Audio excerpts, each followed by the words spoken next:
এই বছর আমরা জুলাই গণঅভ্যুত্থানের প্রথম বার্ষিকী পালন করেছি। যে অভ্যুত্থানে আমাদের তরুণ সমাজ স্বৈরাচারকে পরাভূত করেছিল, যার ফলে আমরা বৈষম্যমুক্ত ন্যায় বিচার ভিত্তিক সমাজ বিনির্মাণের অভিযাত্রা নতুনভাবে শুরু করতে পেরেছি। সেই বৈষম্যমুক্ত ন্যায় বিচার ভিত্তিক সমাজ বিনির্মাণের আকাঙ্ক্ষা পূরণের দায়িত্ব দেওয়া হয় আমাকে ও আমার সহকর্মীদের। ভেঙে পড়া রাষ্ট্র কাঠামোকে পুনর্গঠন করে জনগণের আকাঙ্ক্ষা পূরণের জন্য প্রয়োজন ছিল ব্যাপক প্রাতিষ্ঠানিক সংস্কারের। যে বিপুল জনসমর্থনের মাধ্যমে আমরা দায়িত্ব পেয়েছিলাম, তার প্রেক্ষাপটে আমাদের জন্য সহজ পথ ছিল নির্বাহী আদেশে সংস্কার কাজগুলো সম্পন্ন করা। কিন্তু আমরা বেছে নেই সেই কঠিন পথ, অন্তর্ভুক্তিমূলক ও টেকসই পথ। আমাদের লক্ষ্য ছিল ক্ষমতার ভারসাম্যপূর্ণ একটি গণতান্ত্রিক রাষ্ট্র কাঠামো গড়ে তোলা, যেখানে আর কোনো স্বৈরশাসকের আবির্ভাব হবে না, কোনো নির্বাচিত নেতা রাষ্ট্রের গণতান্ত্রিক স্বরূপকে ক্ষুণ্ণ করতে পারবে না, কিংবা রাষ্ট্র জনগণের রক্ষকরা ভক্ষকে পরিণত হতে পারবে না। শাসন ব্যবস্থা, বিচার বিভাগ, নির্বাচন ব্যবস্থা, জনপ্রশাসন, আইন শৃঙ্খলা রক্ষা, দুর্নীতি বিরোধী কার্যক্রম, নারী অধিকার সহ সকল জাতীয় গুরুত্বপূর্ণ ক্ষেত্রে প্রয়োজনীয় সংস্কার করার জন্য আমরা 11টি স্বাধীন সংস্কার কমিশন প্রতিষ্ঠা করি। কমিশনগুলি জনমত যাচাই ও গভীর পর্যালোচনা করে বিস্তারিতভাবে সংস্কার কার্যক্রম সমূহ সুপারিশ করে। এই সংস্কার সুপারিশগুলো টেকসইভাবে বাস্তবায়নের জন্য আমরা একটা জাতীয় ঐক্যমত্য কমিশন গঠন করি, যারা 30টিরও বেশি রাজনৈতিক দল ও জোটকে নিয়ে এই আলোচনায় বসে। এই কমিশনের লক্ষ্য ছিল সংস্কার প্রস্তাবগুলোর প্রতি দলমত নির্বিশেষে একটি টেকসই সামাজিক অঙ্গীকার তৈরি করা। আমাদের এই অন্তর্ভুক্তিমূলক পদক্ষেপ সফল হয়। আমরা জুলাই অভ্যুত্থানের 1 বছর পূর্তিতে রাজনৈতিক দলগুলোর সাথে একই মঞ্চে দাঁড়িয়ে সকলে মিলে জুলাই ঘোষণার মাধ্যমে এই সংস্কার কার্যক্রমের প্রতি আমাদের সময়বদ্ধ অঙ্গীকার ব্যক্ত করি। অর্থাৎ আগামী নির্বাচনে যে দলে জনগণের সমর্থন পাক না কেন, সংস্কার কার্যক্রম বাস্তবায়নে আর কোনো অনিশ্চয়তার অবকাশ থাকবে না। আপনারা জানেন যে আগামী বছরের ফেব্রুয়ারি মাসে আমরা জাতীয় নির্বাচন অনুষ্ঠানের প্রস্তুতি নিচ্ছি। পাশাপাশি স্বচ্ছতা ও জবাবদিহিতা, আইনের শাসন নিশ্চিত করবার জন্য আমাদের নিরবচ্ছিন্নভাবে নাগরিক বান্ধব সংস্কার চালিয়ে যাচ্ছি। মাননীয়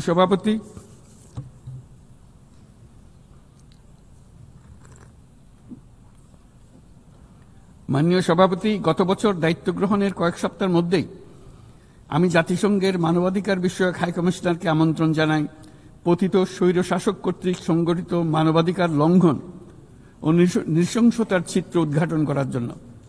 তারা মাঠ পর্যায়ে তদন্ত করে বিস্তারিত প্রতিবেদনের পাশাপাশি ভবিষ্যতে যাতে এই ধরনের অপরাধের পুনরাবৃত্তি না ঘটে সেই জন্য যেই সুপারিশমালা দিয়েছে তা আমরা আমাদের জাতীয় সংস্কার কার্যক্রমে যুক্ত করেছি।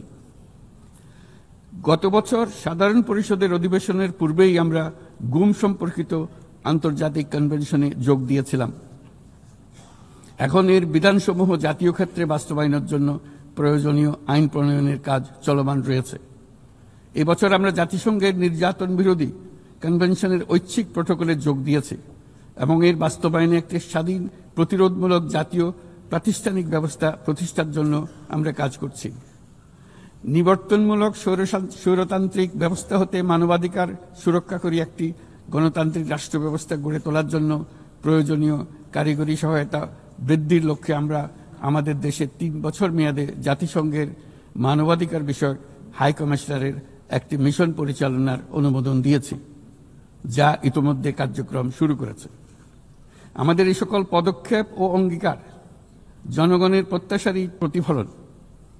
এই প্রত্যাশা মূলত একটি গণতান্ত্রিক, অন্তর্ভুক্তিমূলক ও বহুত্ববাদী সমাজ গড়ে তোলার প্রত্যাশা।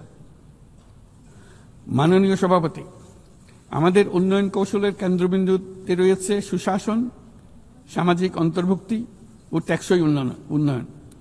বিগত 1.5 দশকের অভিজ্ঞতায় আমরা দেখেছি যে জবাবদিহিতা ছাড়া যে কোনো উন্নয়ন ক্ষণস্থায়ী ও ভঙ্গুর।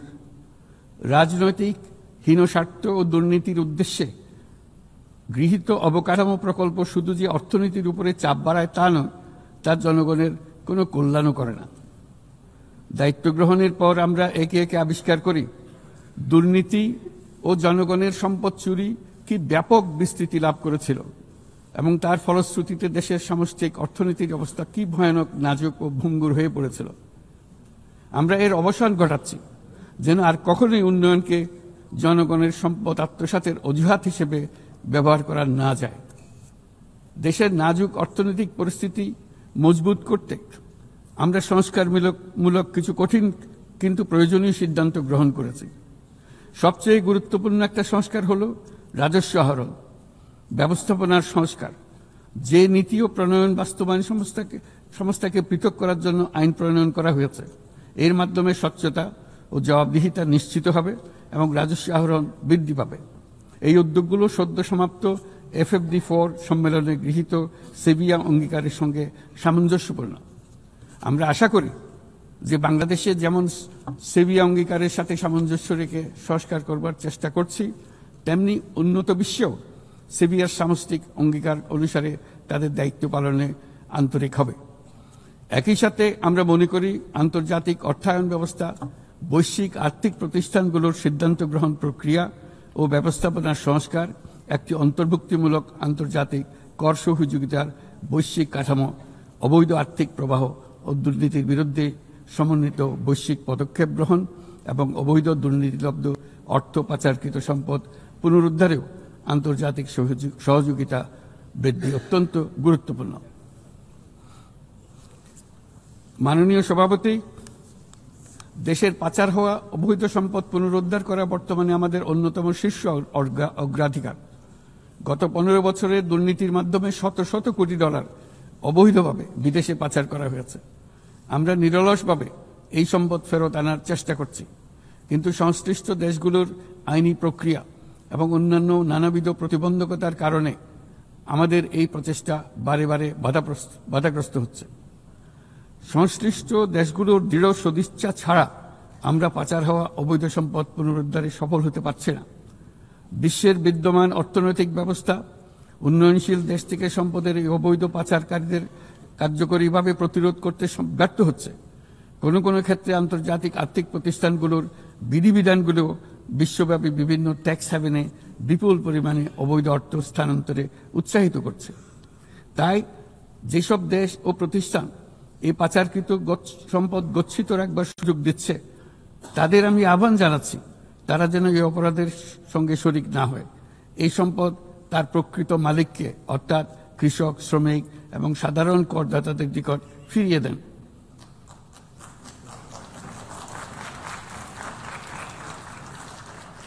আমি উন্নয়নশীল দেশ হতে সম্পদ পাচার রোধে কঠোর আন্তর্জাতিক বিধিবিধান প্রণয়ন এবং এর প্রয়োগ নিশ্চিতের প্রস্তাব করছি।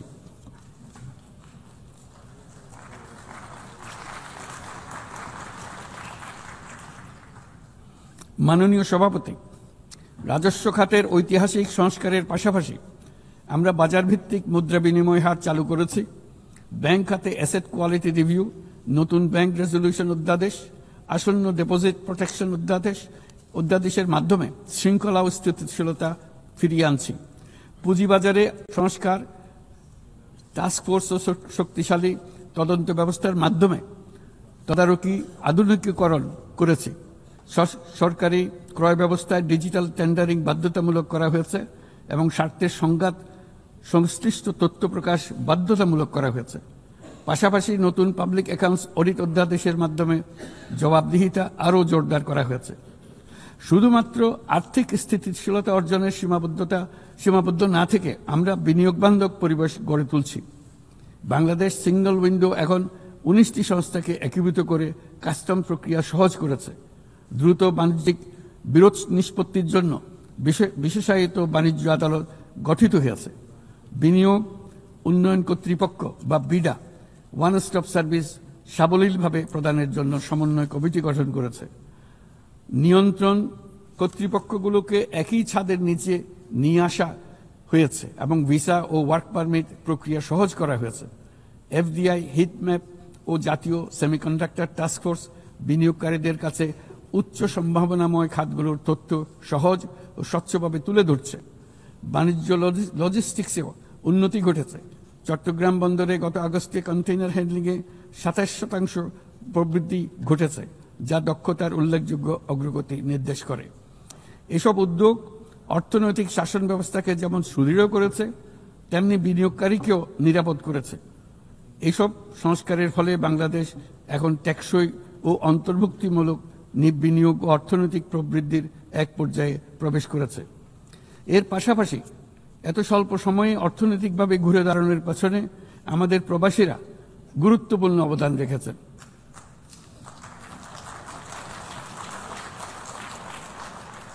তারা বিদেশের মাটিতে কঠোর পরিশ্রম করে প্রতি মাসে দেশের রেকর্ড পরিমাণ রেমিটেন্স পাঠাচ্ছেন। শুধু বাংলাদেশেই নয়, স্বাগতিক দেশগুলোতেও তাদের বিশাল অবদান রয়েছে। তারা সেখানে বহুল চাহিদা সম্পন্ন সেবা প্রদান করছেন। এটি তাই আমাদের জন্য যেমন তেমনি স্বাগতিক দেশগুলোর জন্য সমানভাবে লাভজনক। উভয় দেশের জন্যই তা উপকারী। এই প্রসঙ্গে আমি জানাতে চাই, আমরা শ্রম অধিকার সংস্কার নিয়ে এগিয়ে যাচ্ছি। ইতিমধ্যেই স্বাধীন শ্রম সংস্কার কমিশনের সুপারিশ বাস্তবায়নে একটি কমিটি গঠিত হয়েছে। বাংলাদেশ শ্রম আইন সংশোধনের কাজ চূড়ান্ত পর্যায়ে রয়েছে, যেখানে ট্রেড ইউনিয়ন প্রক্রিয়া সহজ করা, মাতৃত্বকালীন ছুটি বৃদ্ধি ও আনুষ্ঠানিক ও অনানুষ্ঠানিক উভয় খাতের শ্রমিকদের জন্য সামাজিক সুরক্ষা সম্প্রসারণের পদক্ষেপ অন্তর্ভুক্ত করা হচ্ছে। ট্রেড ইউনিয়নের জন্য অনলাইন নিবন্ধন ব্যবস্থা চালু করা হয়েছে এবং নিবন্ধন প্রক্রিয়াকে আরও সহজ করার জন্য বিষয়টি বিবেচনা করা হচ্ছে। পাশাপাশি শ্রমিকদের অধিকার সুরক্ষায় আমাদের অঙ্গীকারের নিদর্শন স্বরূপ সম্প্রতি আমরা ইসলামী সহযোগিতা সংস্থার লেবার সেন্টারের সংবিধানটি স্বাক্ষর করেছি। এই কারণেই আমরা নিরাপদ, সুশৃঙ্খল ও নিয়মিত অভিবাসনকে সমর্থন করি এবং যেসব দেশে প্রবাসী শ্রমিকরা যান সেসব দেশে তাদের জন্য সহমর্মিতা ও সুরক্ষা নিশ্চিত করার আহ্বান জানাচ্ছি। উন্নত বিশ্ব যেখানে বয়স্ক জনসংখ্যার চাপে ভুগছে, সেখানে বাংলাদেশ অতি সৌভাগ্যবান। আমাদের 60%-রও বেশি মানুষের বয়স 35 বছরের নিচে। তাই অভিবাসন প্রক্রিয়াকে সহজ করলে তা উভয় পক্ষের জন্য উপকারী হবে। তরুণ জনসংখ্যার এই সুবিধাকে কাজে লাগিয়ে আমরা উন্নত বিশ্বের শ্রম সমস্যার সমাধান ও প্রয়োজন মেটাতে সক্ষম হব। মাননীয় সভাপতি, বাংলাদেশের তরুণ প্রজন্ম ইতিমধ্যে প্রমাণ করেছে যে তারা সমাজ পরিবর্তনের চালিকা শক্তি। আমরা তাদের দক্ষতা উন্নয়নে বিনিয়োগ করছি। তথ্য প্রযুক্তি, কৃত্রিম বুদ্ধিমত্তা, নবায়নযুক্ত শক্তি, পরিবেশ বান্ধব প্রযুক্তি সহ বিভিন্ন ক্ষেত্রে তাদের প্রশিক্ষণ দিচ্ছি। আমাদের লক্ষ্য হল প্রত্যেক তরুণকে শুধুমাত্র চাকরি প্রার্থীর পরিবর্তে আমরা তাদেরকে উদ্যোক্তা হিসেবে গড়ে তুলতে চাই।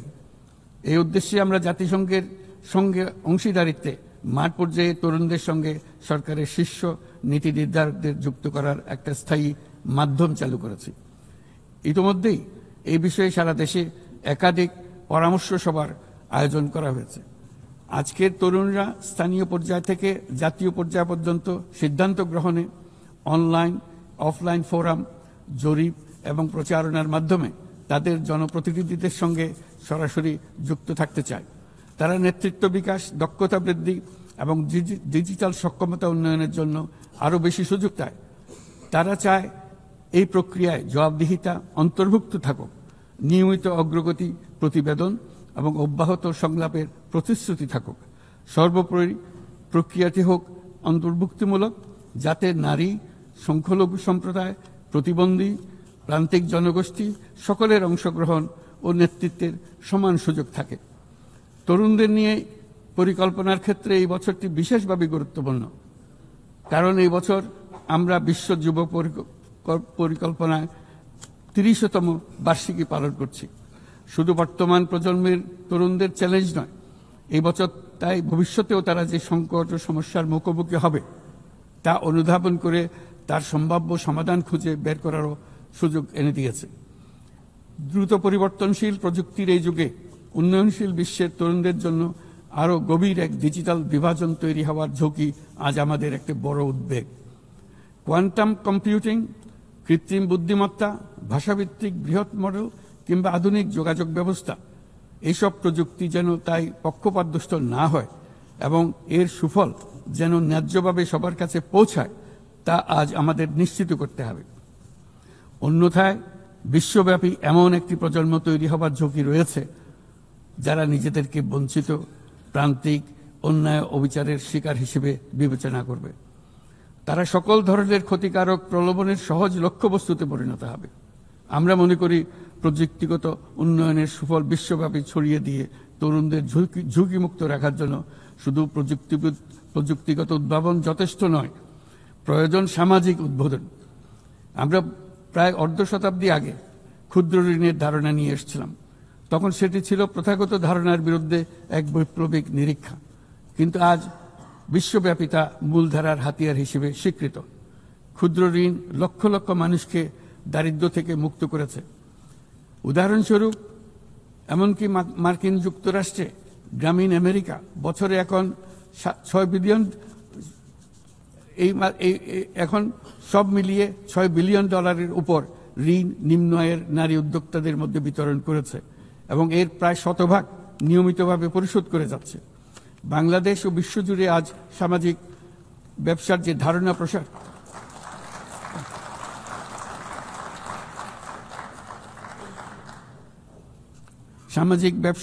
ধারণা প্রসার করেছি, এটি এমন একটি ব্যবসা যার সম্পূর্ণ মুনাফা সামাজিক কল্যাণে পুনর্বিনিয়োগ করা হয়। সামাজিক ব্যবসা প্রমাণ করেছে যে প্রতি মানুষের উদ্যোক্তা হওয়ার সত্তা সামাজিক কল্যাণে এবং সামাজিক সমস্যা সমাধানে কাজে লাগানো সম্ভব। এর ফলে পৃথিবীর যাবতীয় সমস্যা সমাধানের একটি সৃজনশীল পদ্ধতি সকলের হাতে এসে যায়, যেটি পরিবেশের সমস্যা হোক, সম্পদ কেন্দ্রীভূত হওয়ার সমস্যা হোক, স্বাস্থ্যের সমস্যা হোক, বেকারত্ব দূরীকরণের সমস্যা হোক, দারিদ্র্য দূরীকরণের সমস্যা হোক, সবকিছুতেই এই পদ্ধতি টেকসইভাবে কাজে লাগানো যায়। মাননীয় সভাপতি, জলবায়ু সংকট চ্যালেঞ্জের মোকাবেলায় বিশ্বজনীন তাপমাত্রা বৃদ্ধি 1.5 ডিগ্রি সেলসিয়াসের সীমাবদ্ধ রাখার লক্ষ্যমাত্রা আজ আমাদের হাতছাড়া হয়ে গেছে। প্রতি বছর $100 বিলিয়ন জলবায়ু সহায়তার প্রতিশ্রুতিও পূরণ হয়নি।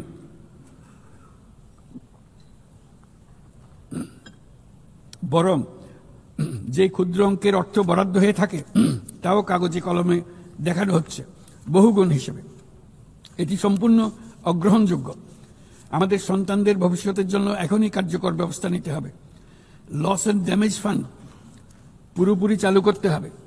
জলবায়ুর পরিবর্তনের বিরূপ প্রতিক্রিয়া প্রশমনের উদ্যোগ যেমন বাড়াতে হবে, তেমনি অভিযোজনেও সমান গুরুত্ব দিতে হবে। আর অভিযোজন প্রচেষ্টা হতে হবে দেশজ, স্থানীয়ভাবে নির্ধারিত এবং স্থানীয়ভাবে পরিচালিত। বাংলাদেশ ইতিমধ্যে স্থানীয়ভাবে সংবেদনশীল অভিযোজনের নীতিকে মূল ভিত্তি হিসেবে গ্রহণ করেছে। আসন্ন COP30 সম্মেলনে আমরা তৃতীয়বারের মতো জলবায়ু পরিবর্তন রোধ করবে আমাদের জাতীয় প্রতিশ্রুতি ঘোষণা করব, যেখানে জলবায়ু পরিবর্তনের বিরূপ প্রতিক্রিয়া প্রশমন লক্ষ্যের পাশাপাশি অভিযোজন উদ্যোগও থাকবে। বিশেষ গুরুত্ব পাবে ম্যানগ্রোভ বনাঞ্চল রক্ষা, জলাভূমি পুনরুদ্ধার করা। একই সঙ্গে আমরা আশা করি যে বৈশ্বিক সম্প্রদায়, বিশেষ করে উচ্চ কার্বন নিঃসরণকারী দেশগুলো তাদের দায়িত্বটুকু আন্তরিকভাবে পালন করবে।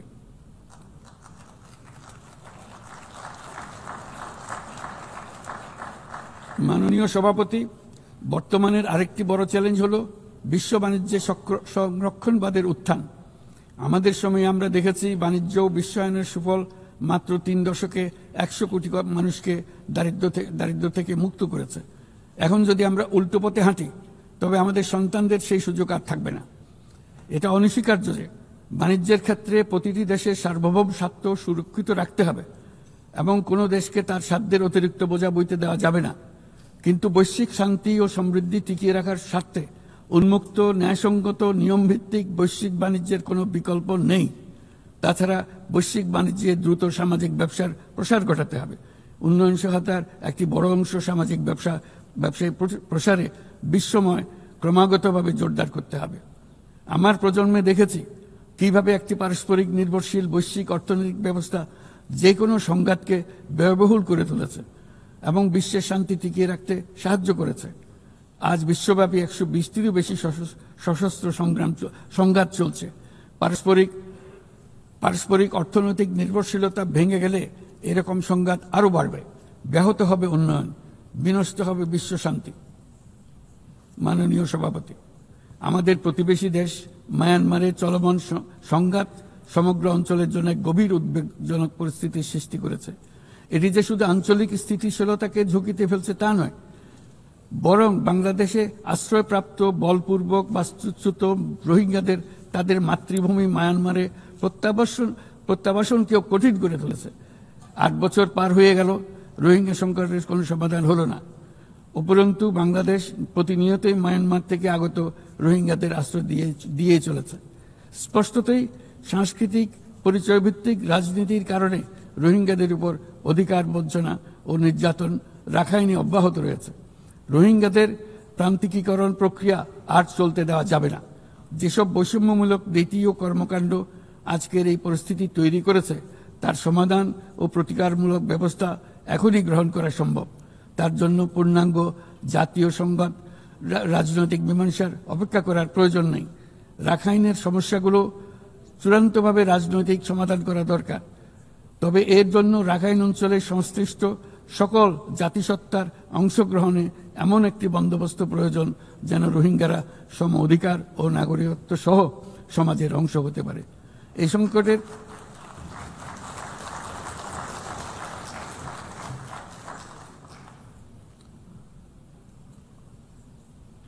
এই সংকটের সবচেয়ে বড় ভুক্তভোগী রোহিঙ্গারা, আর তাদের পরেই বৃহত্তম ভুক্তভোগী হলো বাংলাদেশ।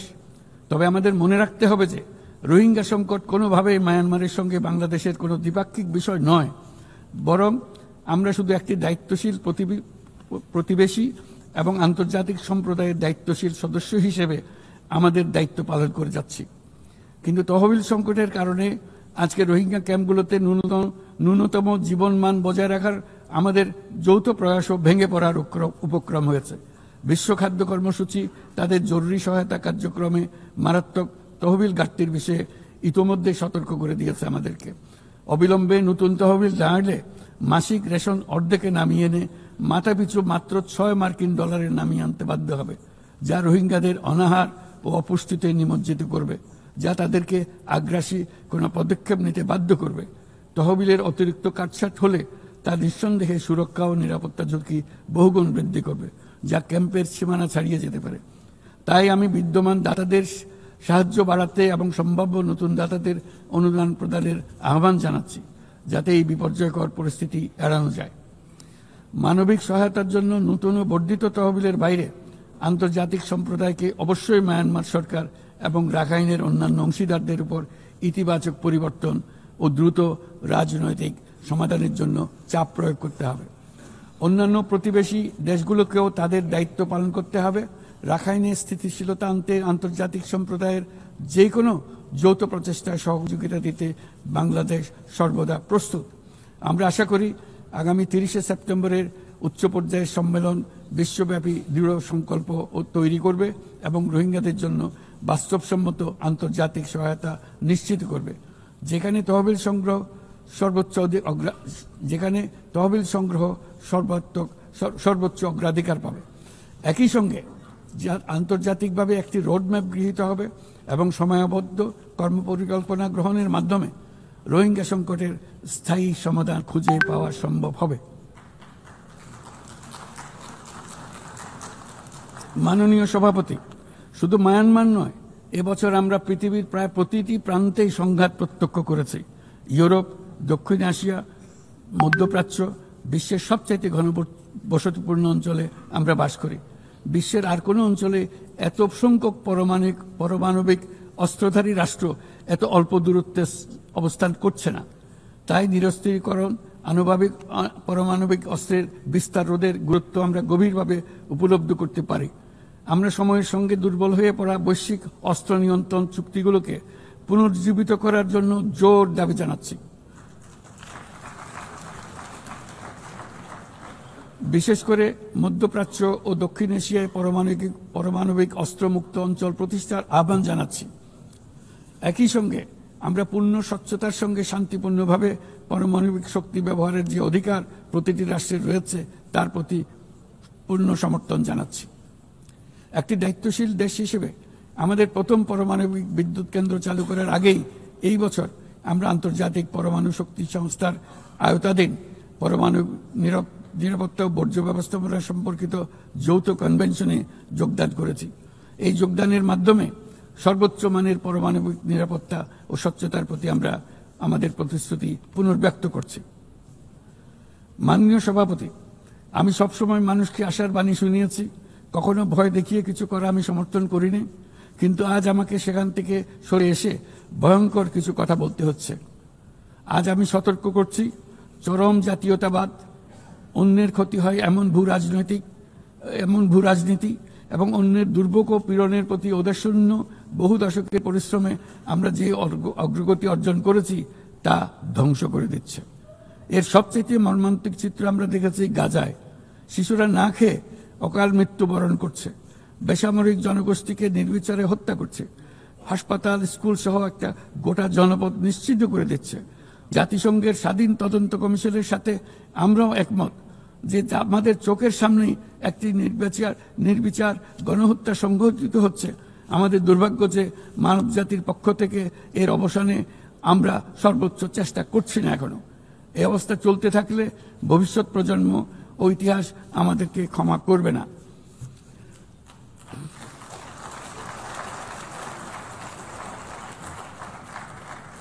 বাংলাদেশের জনগণ এই বিশ্বের বিবেকবান নাগরিকদের পক্ষ থেকে আমি আবারও জোরালো দাবি জানাচ্ছি যে পূর্ব জেরুজালেমকে রাজধানী করে একটি স্বাধীন ফিলিস্তিন রাষ্ট্র গঠনের মাধ্যমে এই সমস্যার দ্বিরাষ্ট্রীয় ভিত্তিক সমাধান এখনই বাস্তবায়ন করতে হবে।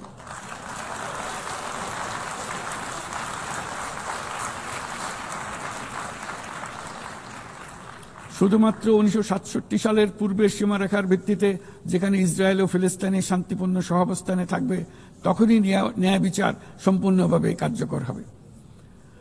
মাননীয় সভাপতি, বাংলাদেশে আমরা বিশ্বাস করি যে আমাদের একটি শান্তির সংস্কৃতি আমরা গড়ে তুলব, যেখানে সর্বস্তরের সহনশীলতা, অহিংসা, সংলাপ ও সহযোগিতার মূল্যবোধ প্রতিষ্ঠিত করা হবে। গত 3.5 দশক ধরে জাতিসংঘের শান্তিরক্ষা কার্যক্রমে অন্যতম শীর্ষ শান্তিরক্ষা প্রেরণকারী দেশ হিসেবে আমাদের অংশগ্রহণ বৈশ্বিক শান্তি ও নিরাপত্তার প্রতি আমাদের নিরবিচ্ছিন্ন অঙ্গীকারের এক বাস্তব প্রমাণ। এমনকি এই মুহূর্তে প্রায় 6,000 বাংলাদেশি শান্তিরক্ষী বাহিনী বিশ্বের সবচেয়ে সংঘাতপূর্ণ অঞ্চলগুলোতে জাতিসংঘের আওতায় দায়িত্ব পালন করছে।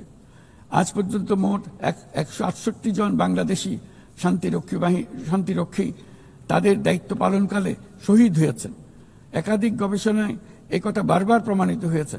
জাতিসংঘের শান্তিরক্ষা কার্যক্রম অন্য যে কোনো একপাক্ষিক শান্তিরক্ষা উদ্যোগের তুলনায় অধিক টেকসই এবং কার্যকর।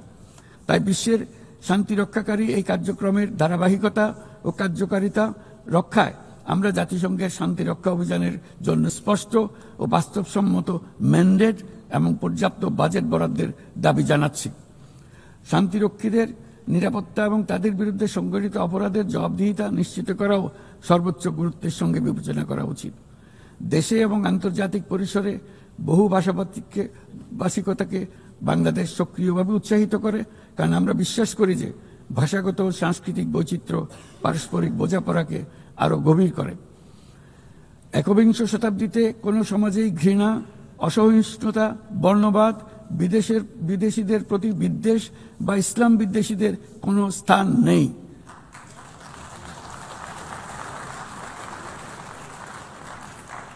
অথচ বর্তমানে বিভ্রান্তিমূলক প্রচারণা, ঘৃণাত্মক বক্তব্য গুরুতর উদ্বেগের বিষয় হয়ে দাঁড়িয়েছে।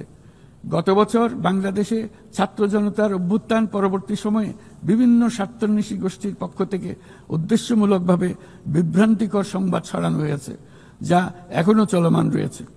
এর সঙ্গে যুক্ত হয়েছে পরিকল্পিত মিথ্যা সংবাদ, কৃত্রিম বুদ্ধিমত্তা নির্ভর ডিপফেক এর প্রসার, যা পরিস্থিতিকে আরো জটিল করে তুলেছে। এসবের বিরুদ্ধে আমাদের একসঙ্গে কাজ করতে হবে, যাতে এসব বিকৃত কর্মকাণ্ড মানুষের আস্থাকে বিনষ্ট না করে কিংবা সামাজিক সম্প্রীতিকে দুর্বল করে না দেয়। মাননীয় সভাপতি, আমাদের শীর্ষ অগ্রাধিকারগুলোর মধ্যে অন্যতম হল নারীর ক্ষমতায়ন। আমাদের জাতীয় কবি কাজী নজরুল ইসলামের ভাষায়, বিশ্বে যা কিছু মহান সৃষ্টি চিরকল্যাণকর, অর্ধেক তার করিয়েছে নারী, অর্ধেক তার নর।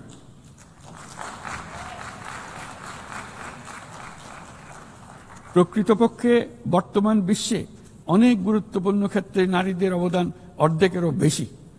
এ মাসে বাংলাদেশে প্রথমবারের মতো unpaid household production satellite account জরিপ প্রকাশিত হয়েছে। সেখানে দেখা যায় যে অবৈতনিক পরিচর্যা ও গৃহস্থালী কাজে শতকরা 85% বেশি কাজ নারীরা একাই করে থাকেন, যার অর্থমূল্য আমাদের স্থূল দেশজ উৎপাদনের প্রায় 16%। বহু প্রতিকূলতা সত্ত্বেও আজ আমাদের মেয়েরা শ্রেণীকক্ষ থেকে বোর্ডরুম, গবেষণাগার থেকে ক্রীড়াঙ্গন সবখানে বাধা অতিক্রম করে সফল হচ্ছে। সম্প্রতি আমাদের নারী ফুটবল দল আঞ্চলিক চ্যাম্পিয়নশিপ জিতেছে, আন্তঃএশীয় প্রতিযোগিতার জন্য উত্তীর্ণ হয়েছে এবং সারা দেশের লাখো মানুষকে অনুপ্রাণিত করে চলেছে। নারীর নিরাপত্তা ও মর্যাদা এবং সমান সুযোগ সুনিশ্চিত করার জন্য আমার সরকার প্রচেষ্টা অব্যাহত রয়েছে। এই বছর আমরা বেইজিং ঘোষণাপত্রের 30তম বার্ষিকী উদযাপন করছি।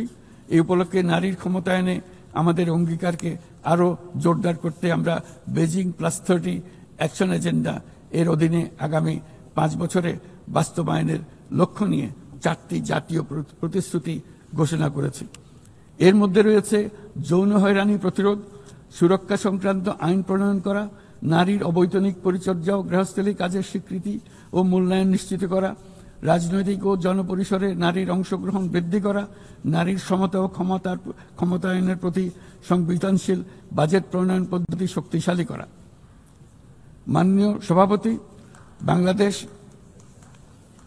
বাংলাদেশ পারস্পরিক শ্রদ্ধা, স্বচ্ছতা এবং কল্যাণের ভিত্তিতে আঞ্চলিক সহযোগিতায় অঙ্গীকারবদ্ধ। আমরা বিমস্টেক, BBIN, এশিয়ান হাইওয়ে এবং সাসেকের মতো অন্যান্য উদ্যোগের মাধ্যমে আঞ্চলিক সংযোগ ও বাণিজ্যকে এগিয়ে নিচ্ছি। এর সাথে আমরা আসিয়ানের মতো কার্যকরী আঞ্চলিক ফোরামে যুক্ত হওয়ার জন্য আগ্রহ প্রকাশ করেছি। এই মর্মে কাজ করে যাচ্ছি। দক্ষিণ এশীয় আঞ্চলিক সহযোগিতা সংস্থা SAARC-কে পুনর্জীবিত করার জন্য আমরা দৃঢ় আহ্বান জানাচ্ছি। 4 দশক আগে এই সংস্থা প্রাথমিক পর্যায়ে উল্লেখযোগ্য অগ্রগতি অর্জন করেছিল এবং আঞ্চলিক সহযোগিতার জন্য একটা শক্ত ভিত্তি তৈরি করেছিল। রাজনৈতিক অচলাবস্থার পরেও এই প্রাতিষ্ঠানিক কাঠামো এখনো কার্যকর রয়েছে।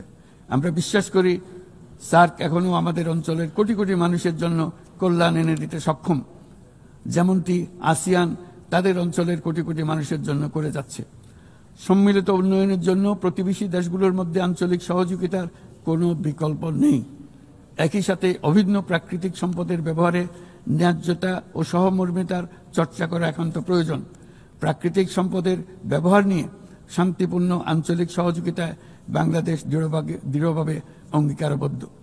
তাই প্রথম দক্ষিণ এশিয়া দেশ হিসেবে সম্প্রতি আমরা জাতিসংঘের পানি সংক্রান্ত কনভেনশনে যোগ দিয়েছি।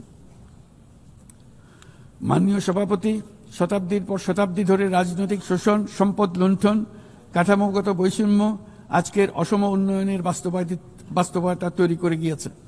আজ থেকে 1 দশক পূর্বে আমরা যখন এজেন্ডা 2030 অর্জনে একমত হয়েছিলাম, তখন আমরা পথ পরিবর্তন করে সঠিক লক্ষ্যে এগিয়ে যাওয়া নিয়ে আশাবাদী হয়েছিলাম। কিন্তু আজকের বাস্তবতা হলো টেকসই উন্নয়নের অভিষ্ট বাস্তবায়নের যে অগ্রগতি কাম্য ছিল তা মারাত্মকভাবে পিছিয়ে পড়েছে। উন্নয়নে অর্থায়নের ঘাটতি ক্রমশ বাড়ছে। উন্নয়ন সহায়তার প্রবাহ কমছে। আমরা দাতার দেশসমূহকে এই প্রবণতা থেকে বেরিয়ে এসে তাদের অঙ্গীকার পূরণ করতে আহ্বান জানাচ্ছি।